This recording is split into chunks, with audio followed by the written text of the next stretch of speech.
Well, hi, my name is Chris Nelson and this is John Mazzola, and we're going to go through how to do a proper wheel kick today. By the way, welcome to our online class. And so the wheel kick is, I like the wheel kick because even people who aren't real flexible can hit people in the face with the wheel kick, right? Because it's usually, it's using the hamstring, which are looser. And so the wheel kick would be designed, so let's say you and I are fighting, and you were going to do a wheel kick to me. It'd be coming over my shoulder and hitting me across the face. Do that again. So it comes here, bam, comes across the face.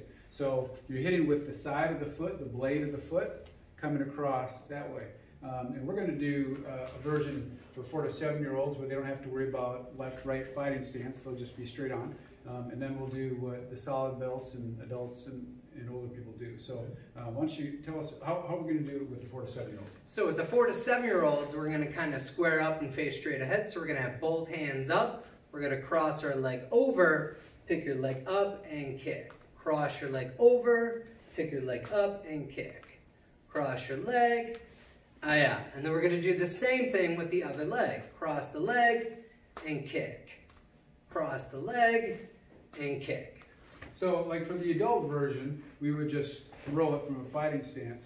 Why do we, for 4 to 7-year-olds, have them cross the leg? And the reason we cross the leg, that's a very good question, is 4 to 7-year-olds sometimes get a little confused on which side goes in front. So we kind of want them to square up. This is their fighting stance, and we cross their legs so this way they don't get confused. For our 8 to 12-year-olds and up, we'll have them get in that traditional fighting stance, and they'll use that back leg, and they'll wheel kick. Back leg and wheel kick. And then they'll change their stance. The back hand on top, other hand on bottom, switch feet, and then the wheel kick. Wheel kick. Okay, good. Yeah, so I think what you're saying is exactly right. We don't want 4 to 7-year-olds to get confused. And sometimes I know I've been teaching a class and we'll be working on wheel kicks, and instead of going in to out, they'll go out to in, because they both kind of look circular to them, but that's a different kick. That's a crescent kick. So it just makes them focus on, from here, there's only one way to go, and that's wheel kick, right? So if we were to hit a target with it, so, you know, in the school we use an x-ray paper. You may not have an x-ray paper at home, so you can just use, you know, I've got a, you know, folder here. You could use a piece of paper, a card, stock, whatever you want to. So for the 4 to 7-year-olds, it'll look like this. You're going to cross, and come across and hit. Again, cross it and hit. Okay, good. All right. And for the solid belts, we'll be in the fighting stance. Now let's do it slow motion. So watch his back foot. As it comes through, it's swinging over here, and then it comes across. Again, swinging over here. Now that wheel is important, because I remember, I said if he was hitting me, he'd have to clear my shoulder, right?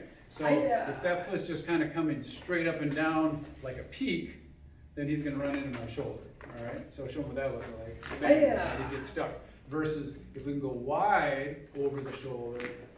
See, that's really the key. So one of the drills that we work on that seems to work really well is by using a stack of pads. So I'm going to slide these out here.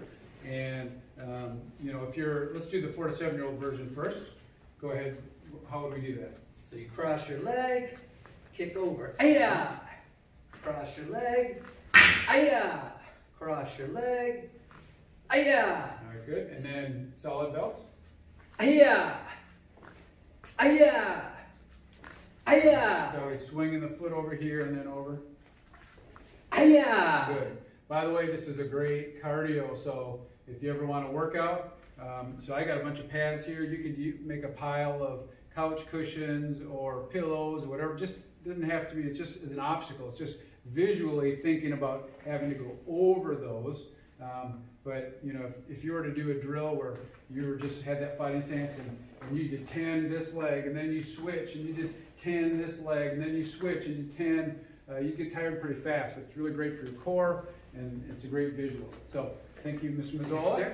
And why don't you spend 5-10 minutes practicing that, and if you need to watch the video a couple times to get all the nuances right, do that. Good luck practicing.